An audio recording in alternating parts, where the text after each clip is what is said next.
Alex, the New Age movement, very popular these days, endorsed by people like Oprah Winfrey, Eckhart Tolle, and a lot of people pay attention. Tell me about the New Age movement.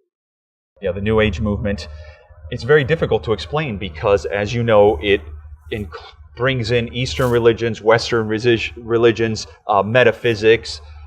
So it's very eclectic. It's basically a mishmash of many, many different religious thinking. There is no authoritative doctrine. There's no authoritative book. There's many, many authors. There's no authoritative figure. Again, a lot of people chiming in, and there's this long menu. You can pick from whatever you like. That said, there is three principles that do seem to stream through all of them.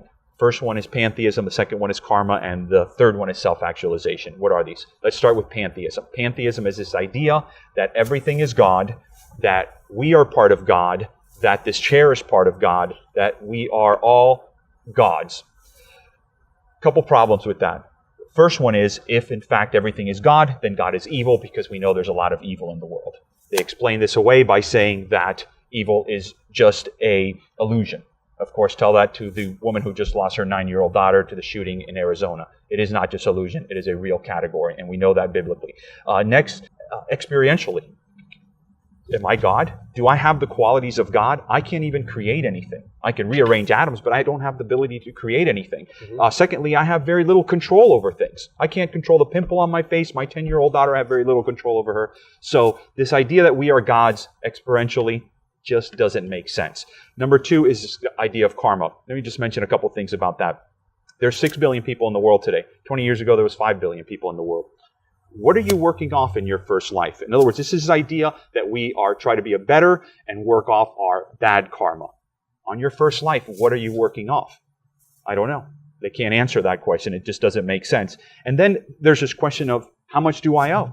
If I'm in this cycle of karma, birth and rebirth, when I go to my bank to check my statement, they tell me how much I owe the bank and what my interest is. In this particular case, we have no idea where we stand at any given time.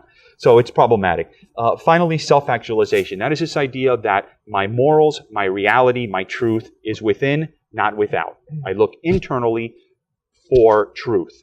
Now, Western tradition, morality has always been something outside that restrains our inclinations, our self-destruction. That morals are outside and we follow those morals and it restrains us. Absolute truth. Correct. In this particular case, I can invent my own truth. What happens when you invent your own truth? What any logical person would think, it leads you down the path of self-gratification and self-destruction. So a couple of issues there, a couple of problems with it. Now, it's called New Age, but it really is an old hoax. Let me read from Genesis chapter 3, verse 4. Then the serpent said to the woman, "You will not surely die, for God knows that in the day you eat, your eyes will be opened, and you will be like God, knowing good and evil." There's a New Age movement right there. Old Testament, been around for centuries. There's nothing new about it. It's an old deception.